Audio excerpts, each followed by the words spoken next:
Hi, Mud. This is my cheat sheet for Wednesday, November 9th. Last year, Consumer Reports on the iPhone 4.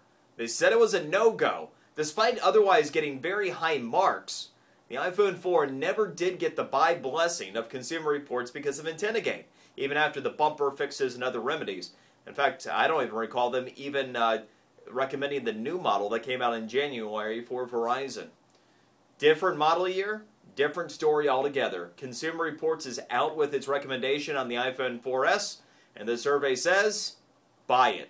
Consumer Reports does have its top ranking on the iPhone 4S, clearing the way for anyone who is wondering if there are any lingering bugs that they have issues with. They do not. Last year, the big winner in the smartphone wars, according to Consumer Reports, ended up being the HTC Droid Incredible, which I also thought was the best Droid last year. The Incredible 2 is a good phone, but the Bionic's out there now. Nevertheless, iPhone 4S is the way to go, according to Consumer Reports. By the way, we've got an update on another cell phone, smartphone related story.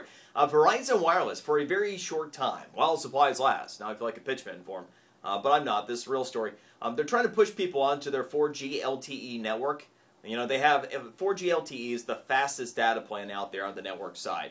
Verizon has a bigger network than anybody else does right now, so they're trying to take advantage of it. You can double your data plan without having to pay more right now. So if you want to get on the 4G LTE network, and you've been with something lesser, you can get on it, consume all the data you want to on that plan relative to where you were before for the same $30 price tag. That is a benefit because we are in the era where you have to pay for the amount of data you use. And the downside of using these higher power networks like the 4G LTE is that if you use it the same way you were using it the other one before, the odds are you're going to end up using more data, and that costs more money.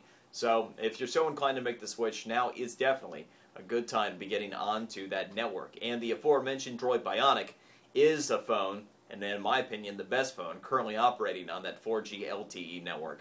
All right, the rise of Newt.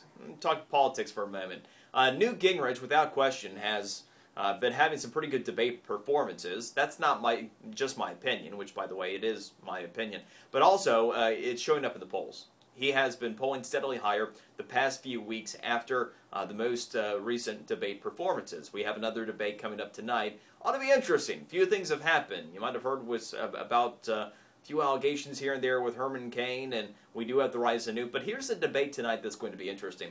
It's hosted by CNBC. It's all about financial related matters. So we might not even get into Herman Cain's allegations and all of that. Just the money, folks. So tonight's debate should prove to be an interesting ground for Newt Gingrich to see if he is going to maintain his number 3 status, and if Herman does slip because of his personal problems, if he could get in there and cash in on the number 2 spot behind Mitt Romney. Newt Gingrich in polling data yesterday for the first time is leading a state. He ended up leading Mississippi's polling data yesterday. It's a cheat sheet for today. See you tomorrow.